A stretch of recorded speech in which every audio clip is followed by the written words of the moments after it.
Bismillahirrahmanirrahim. Assalamualaikum warahmatullahi wabarakatuh.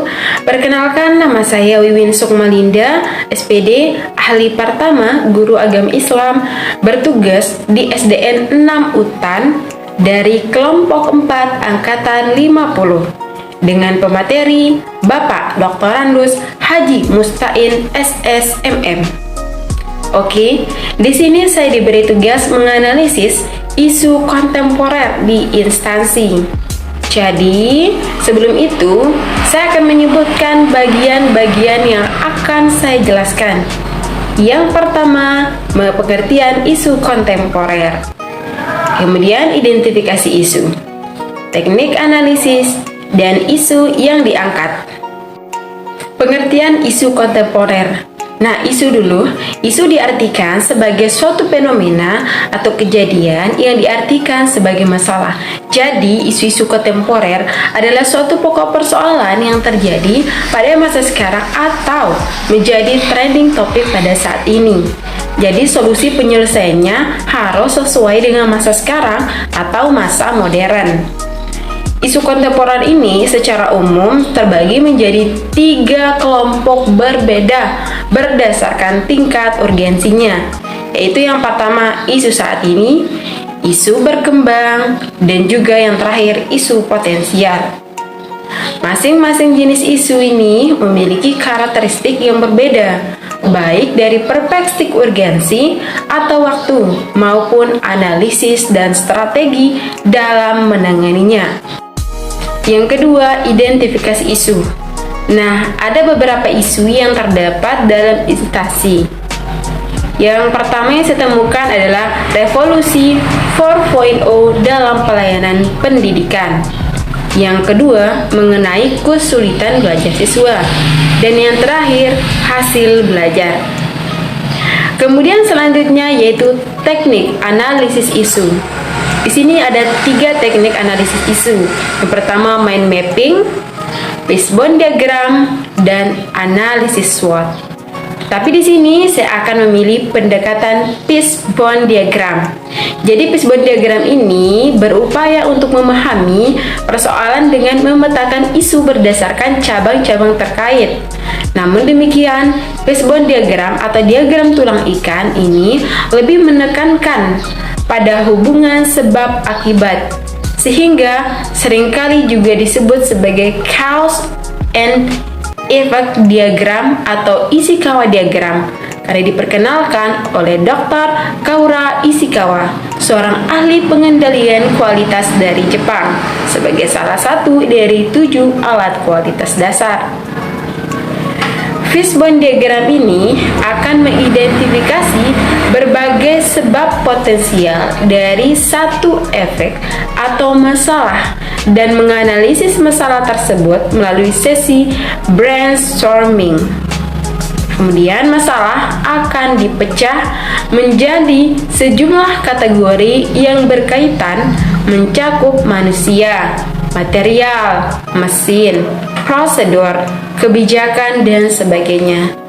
Setiap kategori mempunyai sebab-sebab yang perlu diuraikan menjadi sesi brainstorming.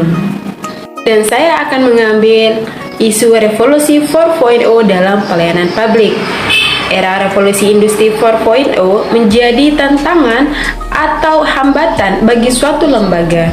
Namun sebaliknya mampu menjadi pembantu dalam menciptakan intelektual yang cerdas demi mewujudkan cita-cita bangsa, yaitu membelajarkan manusia. Menjadikan manusia pembelajar bukan hal mudah seperti membalikkan telapak tangan. Oleh karenanya, lembaga yang sukses adalah lembaga yang mampu menyeimbangkan pendidikan dengan perkembangan zaman. Mengembangkan pendidikan dalam abad keterbukaan atau Century of Openness bukan perkara mudah seperti memberikan inspirasi. Demikian perlu penginovasian untuk menyetarakan antara pendidikan era revolusi industri 4.0 dengan karakter. Nah, secara khusus saya akan mengambil yaitu tentang tantangan pembelajaran daring di masa pandemi. Oke. Sistem pembelajaran daring atau dalam jaringan ini merupakan sistem pembelajaran tanpa tatap muka secara langsung antara guru dan siswa, tetapi dilakukan melalui online yang menggunakan jaringan internet. Guru harus bisa memastikan kegiatan belajar mengajar tetap berjalan meskipun siswa berada di rumah.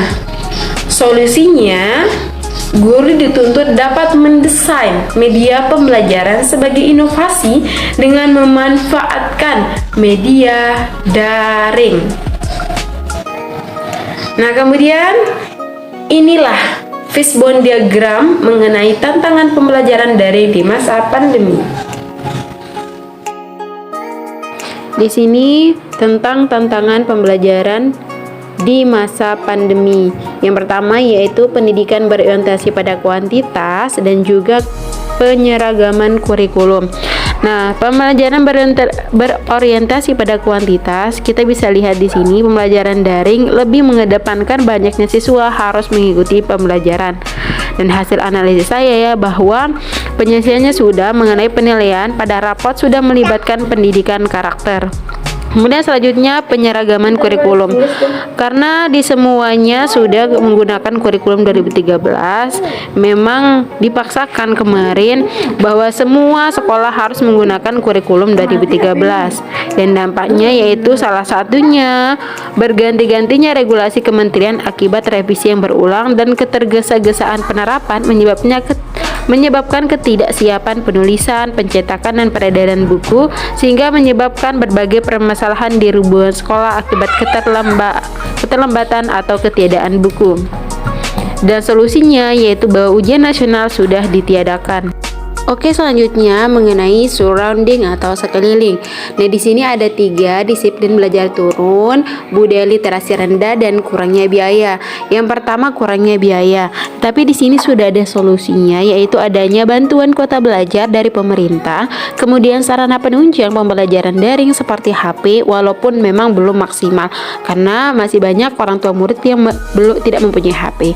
Selanjutnya ada rendahnya budaya literasi. Nah, di sini bisa diberikan solusi, yaitu membuat media pembelajaran berupa video pembelajaran. Kemudian disiplin belajar turun. Nanti di sini akan bekerja sama dengan orang tua murid.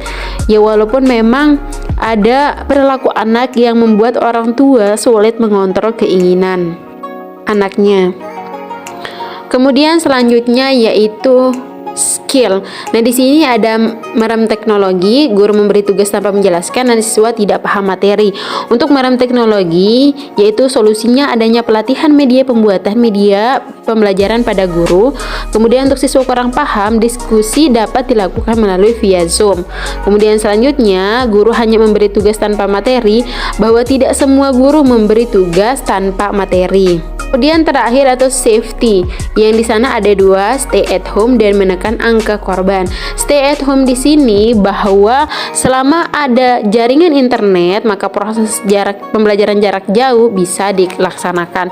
Kemudian para siswa karena belajar di rumah, maka akan menekan angka korban COVID-19. Dan terakhir mengenai dampak negatif dan positifnya.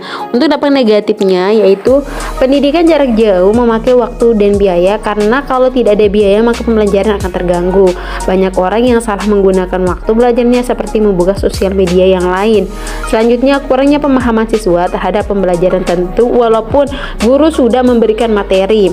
Kemudian untuk positifnya yaitu mendapatkan materi dengan mudah dari belajar mengevaluasi pembelajaran sendiri, dapat belajar dengan bebas tanpa adanya batasan waktu yang biasa ditetapkan di sekolah.